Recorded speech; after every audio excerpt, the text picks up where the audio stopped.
ሰላም ጤና ይስጥልን ተማሪዎች በዛሬ ትምህርታችን 1.6 አሜሪካን ሲቪል ዋር የሚለውን ርዕስ እናያለን። አሜሪካን ሲቪል ዋር በሌላ አነጋገር ሞደርን ዋር በመባል ይታወቃል። ስለዚህ ይሄ ጦርነት የተካሄደው ከ1861 እስከ 1865 በነበረው ጊዜ ነው ማለት ነው። ስለዚህ የጦርነቱ ዋና ተዋናዮች እነማን ናቸው?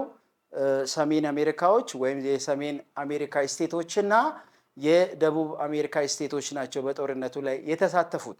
ስለዚህ ዘ ኖርዘርን አሜሪካንስ በሌላ አነጋገር ዩኒየኒስት በመባል ይታወቃል። እንዲሁም ደግሞ ሳውዘርን አሜሪካንስ ኮንፌዴሬት ስቴትስ በመባል ይታወቃል ማለት ነው።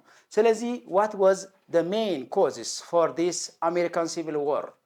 ምንድነው ዋና ጦርነቱ እንዲነሳ በሁለቱም አሜሪካ መካከል ላይ ጦርነት እንዲቀሰቀስ ያደረጋቸው ነገሮች ምክንያቶቹ ምንድናቸው የሚለውን ነገር በደንብ እናያለን። so it was the first modern war የመጀመሪያ በዓለም ላይ ኒው ቴክኖሎጂን በመጠቀም የተለያዩ የጦር መሳሪያዎችን በመጠቀም የተጀመረ የመጀመሪያ ጦርነት ነው። ሰቻስ ለምሳሌ ሪልዌዎችን በመጠቀም ቴሌግራፍ and ኢንዱስትሪያል ፕሮዳክሽን አብዛኛው ፓርቱን ወደዚህ ወደ ጦርነቱ ነው ያዘሩት አሜሪካዎች። so ሁለቱም ኖርዝ አሜሪካ እና ሳውዝ አሜሪካ የተለያየ ጽንፍ ያላቸው ስቴቶች ናቸው። ለምሳሌ ኖርዝ አሜሪካዎች በኢንዱስትሪ የበለጸጉ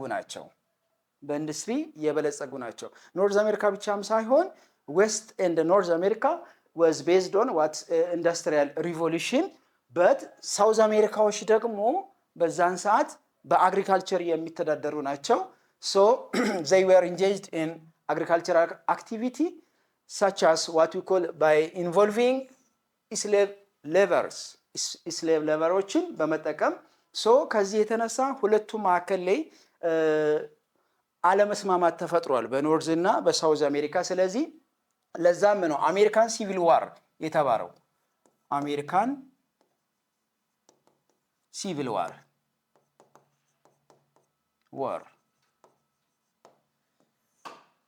አሜሪካን ሲቪል ዋር ብለን የጠራነው ለዛ ነው።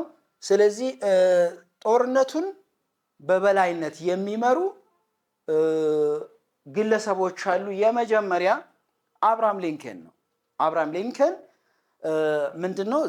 it is what we call the founder of the unionist or the supporter of the northern Americans.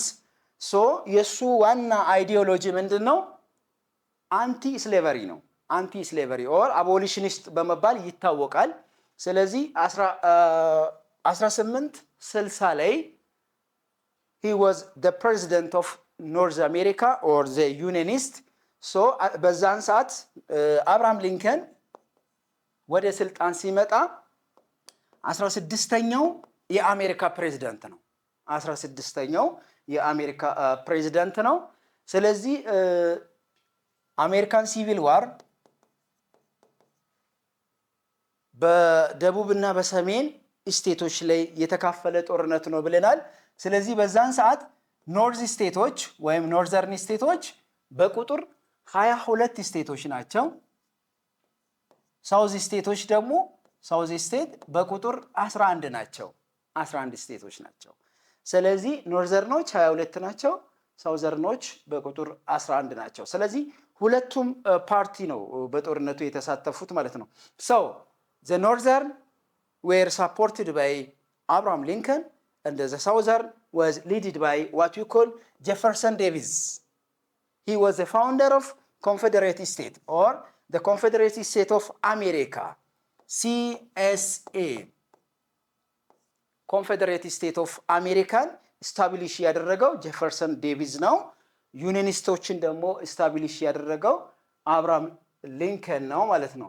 ሶ እነዚህ ዋና ሜጀር ኮዞች ናቸው አሜሪካን ሲቪል ዋር እንዲፈጸም ወይም እንዲካሄድ ሞደርን ወርልድ ዋር እንዲካሄድ ያደረጓቸው ዋና ምክንያቶች ናቸው። የመጀመሪያ the issue of slavery ዩኒየኒስቶች ወይም በአብርሃም ሊንከን የሚመራ ግሩፕ ስሌቨሪ የሚባል ነገር አሜሪካ ምድር ላይ እንዲኖር አይፈልጉም። አንዱ ምክንያት ይሄ ነው። ሁለተኛ ኢኮኖሚክ ዲፍረንስ ነው። ቅድም እንደነገርኳችሁ ኖርዝ አሜሪካ በኢንዱስትሪ የበለጸጉ ናቸው። ሳውዝ አሜሪካዎች ደግሞ በአግሪካልቸር የሚተዳደሩ ናቸው። ስለዚህ የኢኮኖሚ ባላንስ ወይም ኢምባላንስ ተፈጥሯል ማለት ነው በኖርዝ እና በሳውዝ። ይሄም አንዱ ምክንያት ነው። ሌላኛው ስቴት ራይት የምንለው አለ። ሰው በዛን ሰዓት ስቴት ዊል ቢ ሱፐር ፓወሩ በጣም ያለው በስቴት ላይ ነው። ኖርዘርን ክሌም ራይት ቱ ቢ ሊቭ ዩኒየን ዩኒየኖች እንዳይመሩ ይፈልጋሉ። አሜሪካን ዩኒየኖች እንዳይመሩ ይፈልጋሉ። አራተኛ ምክንያት the system of what we call abolitionist movements እነዚህ abolitionist movement የምንለው ስሌቨሪ ስርዓት ከአሜሪካ አውቶማቲካሊ እንዲጠፋ ሙቭሜንት ሪፎርሜሽን የሚያደርጉ ሰዎች አሉ በኖርዘርን በኩል።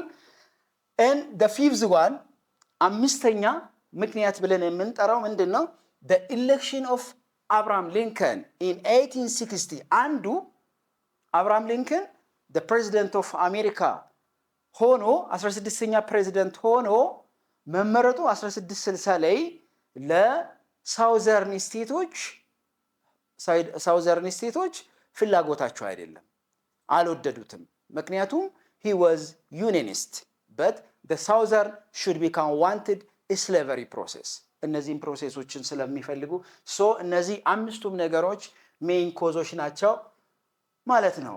ኢቨንቶች አሉ the battles። ስለዚህ አሜሪካን ሲቪል ዋር የተለያዩ ባትል ፊልዶች አሉ። ከነዛ የመጀመሪያ ፎርት ሳማሪታን የሚባል ባትል ፊልድ አለ። በዚህ ባትል የመጀመሪያ አሜሪካን ሲቪል ዋር የተደረገበት ነው። መቼ ነው? 1861 it was the beginning of American Civil War. That means the North America fought against with South America. ኖርዝ አሜሪካዎች ከሳውዝ አሜሪካ የመጀመሪያ ጦርነታቸውን ያካሄዱበት ቦታ ፎርት ሳማሪተር በመባል ይታወቃል። በዚህ ጦርነት ላይ at the beginning the southern should become victorious ደቡቦች ናቸው ያሸነፉት። in the second war the Americans should become fought against a bloody war. It is a bloodist. Abraham Lincoln should become proclaimed two decrees or two proclamation on the second war. The first one is what we call the Emancipation Proclamation. The second one is Homestead Law. ሁለት ህጎችን አውጇል አብርሃም ሊንከን ከሁለተኛ ጦርነት በኋላ አሜሪካን ሲቪል ዋር በኋላ። አንደኛ ኢማንሲፊኬሽን ፕሮክላሜሽን ምንድነው? እንዲሁም ደግሞ ሆምስቴድ ሎው ምንድነው? ኢማንሲፊኬሽን ፕሮክላሜሽን ምንለው all slave that's found in the southern states of America should become free. This is one of the decrees or proclamation of Abraham Lincoln. And the second one is Homestead Law. The enslaved people should become the right to get the plot of land from southern parts. እና እነዚህ ሁለቱንም ሐሳቦች ፕሮክላም አድርጓል። The third war that is what we call ጌታይስበርግ የምንለው ሶስተኛ ባትልፊልድ ነው። in this battlefield it is what we call the turning point, initial point for the victory of Unionists. but as መጀመሪያ እንደነገርኳችሁ የመጀመሪያ ጦርነት ላይ ሳውዝ አሜሪካውን ስቴቶች ናቸው ያሸነፉት። በሁለተኛ ላይ ኖርዝ አሜሪካ ወይም ዩኒየኒስቶች ናቸው ያሸነፉት።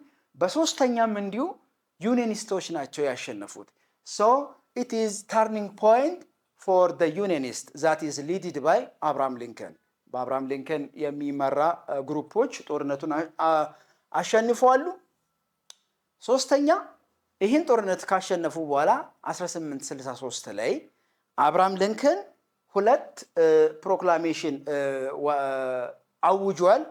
ቅድም እንደነገርኳችሁ ኢማንሲፊኬሽን ፕሮክላሜሽን and ሆምስቴድ ሎው የሚለውን ሁለት አዋጆችን አድርጓል። the last decisive war that is what we call 1865 that's realizing what we call the victory of unionists ሰሜኖች እንዲያሸንፉ የመጨረሻ ጦርነት የሆነው that is what we call Appomattox Court House that is defeated by the Confederate States should become defeated በዚህ ኮንፌዴሬቶች ወይም the Southern America ምንላቸው በዚህ ጦርነት ቶታሊ አውቶማቲካሊ ዲፊትድ ሆነዋል ማለት ነው። ስለዚህ ባትልፊልዶች አሜሪካን ሲቪል ዋር የተደረገው የራሱ የሆነ ኮዝ አለው። ከዚህ የተነሳ ብዙ አይነት ባትልፊልዶችን ተዋግቷል። ሶ ይሄን ጦርነት ሊድ ሲያደርጉ የነበረው በሁለቱም ፓርቲ that means በኖርዝ ኤንድ በሳውዝ ፓርት ላይ ሊድ ያደረጉ ሰዎች በጣም ኢንፍሉዌንሻል የሆኑ ሰዎች አሉ። አንደኛ ብዙ ጊዜ እንደጠቀስኩ አብርሃም ሊንከን ነው the president of union at that time የዩኒየኖች መሪ ነው ፕሬዚደንት ነው እና ፕሮክላሜሽን አድርጓል 1863 ላይ እነዛ በግዞት የነበሩ ሰዎች በደቡብ ፓርት አሜሪካ ላይ የሚገኙ ሰዎች እንደ ባሪያ ሲቆጠሩ የነበሩ ከባርነት ጫንቃ ነፃ ወጥተው በነፃነት እንዲንቀሳቀሱ አንድ ፕሮክላሜሽን አድርጓል። ሌላኛ ዋናው አብርሃም ሊንከን የሚፈልገው ምንድነው the unity of Americans or USA የዩኤስኤ ዩኒቲ ነው የሚፈልገው። ይሄን ብቻ አይደለም he wanted democracy in America በዛን ሰዓት በአብርሃም ሊንከን የተጀመረ ዲሞክራሲ ስርዓት ነው ዛሬ አሜሪካ ፐርፎርም እያደረገች ወይም ፕራክቲስ እያደረገች ያለችው ማለት ነው። ሌላ human equality እነዚህ በሙሉ የማን ሐሳቦች ናቸው? the idea of Abraham Lincoln. the second leader that's leading the Confederate state his name is what we call Jefferson Davis እንላለን። so የኮንፌዴሬቶች መሪ ነው እና የሱ ዓላማ ምንድነው? የሱ ዓላማ he advocated the state right and preservation of slavery ስሌቨሪ የሚባል ነገር መጥፋት የለበትም ከአሜሪካ ምድር የሚል ጽኑ ሐሳብ ነው ያለ ጄፈርሰን ዴቪስ። ለምን ብዙ ፕላንቴሽን አግሪካልቸር ስላለ ይሄን አግሪካልቸር ፕሮዲዩስ የሚያደርጉ ፋርም የሚያደርጉ ሰዎች ስሌቨሪዎች ወይም ስሌቮች ስለነበሩ በዚህ ስሌቭ መሰራት አለበት የሚል ሐሳብ ነው ያለ። በተቃራኒ ደግሞ አብርሃም ሊንከን ይሄ ጠፍቶ ሁሉም ሰው ኢኩል ይሁን የሚል ሐሳብ አለው። ሶ ሁለቱም the unionist as well as the confederate ምንላቸው የጦር መሪዎች አሏቸው። ለምሳሌ ጦር ኮማንደሮች አሏቸው። ዩሊየስ ኤስ ግራንት የዩኒየኒስት ጦር መሪ ነው። ሮበርት ኢሊ ምንለው ደግሞ የኮንፌዴሬት ጦር መሪ ነው። ስለዚህ በዚህ ጦርነት ሊድ ያደረጉ ሰዎች እነዚህ ናቸው ማለት። ሌላ በዚህ ክፍል ላይ የምንመለከተው ምንድነው? what was the effect or the consequences of American Civil War ምንድነው? ኮንሲኩዌንሱ ያመጣው መልካም ነገር ምንድነው? መጥፎ ነገር ምንድነው? በአሜሪካ ምድር በዛን ሰዓት እያንዳንዱን በየፈርጁ እናያለን። የመጀመሪያ ፖለቲካል ኮንሲኩዌንስ አለው። ሶ ፖለቲካል ኮንሲኩዌንስ ስንመለከት the unionists should become preserved. what does mean it? ዩኒየኒስቶች ቀጥሏሉ። አይዲዮሎጂያቸው ቀጥሏል። ሐሳባቸው ቀጥሏል። በሌላ አነጋገር ኮንፌዴሬቶች ሐሳባቸው ውድቅ ሆነዋል ማለት ነው። ሶ strengths fear the power of overstate የሚል ነው። ሁለተኛ በሶሻል ኬዝ ላይ ስንመለከት abolition of slavery አብዛኛው ሶሻል ግሩፖች በኢስሌቭ ሌቨል ላይ የሚታዩ ስለነበረው በደቡብ ስቴቶች ላይ አሜሪካ ስለዚህ በእነ አብርሃም ሊንከን ሐሳብ ላይ ታውጦ አቦሊሽኒስት ስርዓት ተግባራዊ ሆኗል ማለት ነው። ሶ ይሄ ተግባራዊ ሆነው በኮንስቲቱሽናቸው በ13ኛ አንቀጽ አሜንድ ተደርጓል ማለት ነው። 1865 ላይ ማንም ሰው በኮንስቲቱሽናቸው ወይም በሕገ መንግስታቸው አንቀጽ 13 ላይ አሜንድ ተደርጓል። ማንም ሰው አሜሪካ ምድር ላይ ያለ all human beings should become equal የሚል ሐሳብ ሰፍሯል። ሌላ the rise of civil rights movements for freedom of African Americans people ሌላ ኮንሲኩዌንስ ከአሜሪካን ወጣ ብሎ አፍሪካ አሜሪካን ጥቁሮች የምንላቸው አሜሪካ ምድር ላይ የሚኖሩ ሰዎች ስለ መብታቸው እንዲነሳሱ አድርጓል አሜሪካን ሲቪል ዋር። ኢኮኖሚክ ኮንሲኩዌንስ ኢፌክቱ ምን ይመስላል? ኢኮኖሚክ ኮንሲኩዌንስ እንግዲህ ይሄ የሚታወቅ ነው፣ ግልጽ ነው። ኖርዘርኖች ኢንዱስትሪያሊስት ናቸው። የነሱ ኢኮኖሚያቸው ኤክስፓንድ አድርጓል፣ ራፒድሊ ኤክስፓንድ ያደረገበት ሁኔታ አለ። የሳውዘርን ኢኮኖሚያቸው ደግሞ ዲቫስቴት አድርጓል፣ ዲክላይን አድርጓል። this is the main difference between the economic consequences of American Civil War። ሌላ ምንድነው ግሎባል ኢምፓክቱ? ከአሜሪካ ሸገር ስንል ወጣ ስንል ሌሎች አውሮፓ ላይ፣ ኤዥያ ላይ፣ አፍሪካ ላይ የነበረው ግሎባል ኢምፓክቱ ምን ይመስላል የሚለውን ነገር ማየት ያስፈልጋል። so this is what we call inspired different people that began the movement for freedom። የተለያዩ ዓለም ሀገር ላይ ያሉ ሰዎች ስለራሳቸው መብት ስለራሳቸው ነፃነት እንዲንቀሳቀሱ አድርጓል አሜሪካን ሲቪል ዋር አንዱ። ሌላ ሂውማን ራይት ወርልድ ዋይድሊ እንዲከበር እንቅስቃሴ የተደረገበት አንዱ ምክንያት ነው።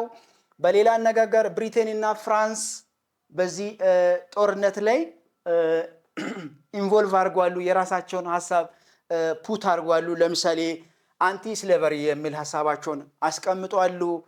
the war demonstrated how industrialization changed warfare የሚለው ያ ምንድነው? የኢንዱስትሪ አብዮት መነሳሳት ጦርነቱን ምን አይል እንዳነሳሳ የሚያሳይ ነው። ሌላ ይሄን ዩኒት ወይም ይሄን ሳብ ቶፒክ ኮንክሉድ ስናረግ ምንድነው የምንመለከተው? አሜሪካን ሲቪል ዋር ምንድነው? በእነማን ነው የተካሄደው? ተርኒንግ ፖይንቱስ ምንድነው? የመጀመሪያ ኢኒሻል ፖይንታቸው። ስለዚህ ዩኒየኒስቶች ወይም ኖርዘርን አሜሪካን ስቴቶች የሚፈልጓቸው ነገሮች አሉ፣ መጀመሪያ የጠቀስናቸው። ሳውዘርን ስቴቶች የሚፈልጓቸው ነገሮች አሉ፣ የጠቀስናቸው ነገሮች። እነዚህን ተርኒንግ ፖይንት ነው ለጦርነቱ አንዱ። ሁለተኛ ነገር ይሄ ስሌቨሪ የምንለው ነገር የባርነት ስርዓት በአሜሪካ ላይ የባርነት ስርዓት እንዲቆም ብዙ ትግል ተደርጓል በኖርዘርን አሜሪካዎች። እንዲሁም ዘ ስትራግል ኦፍ ኢኳሊቲ በሰዎች መካከል ኢኳሊቲ እንዲኖር ስትራግል ተደርጓል።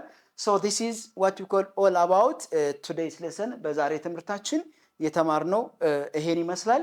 next 1.7 Eastern question that's began from 19th century up to early 20th century የሚለውን እስከምንመለከት ድረስ ስላዳመጣችሁኝ እጅግ አድርጌ አመሰግናለሁ።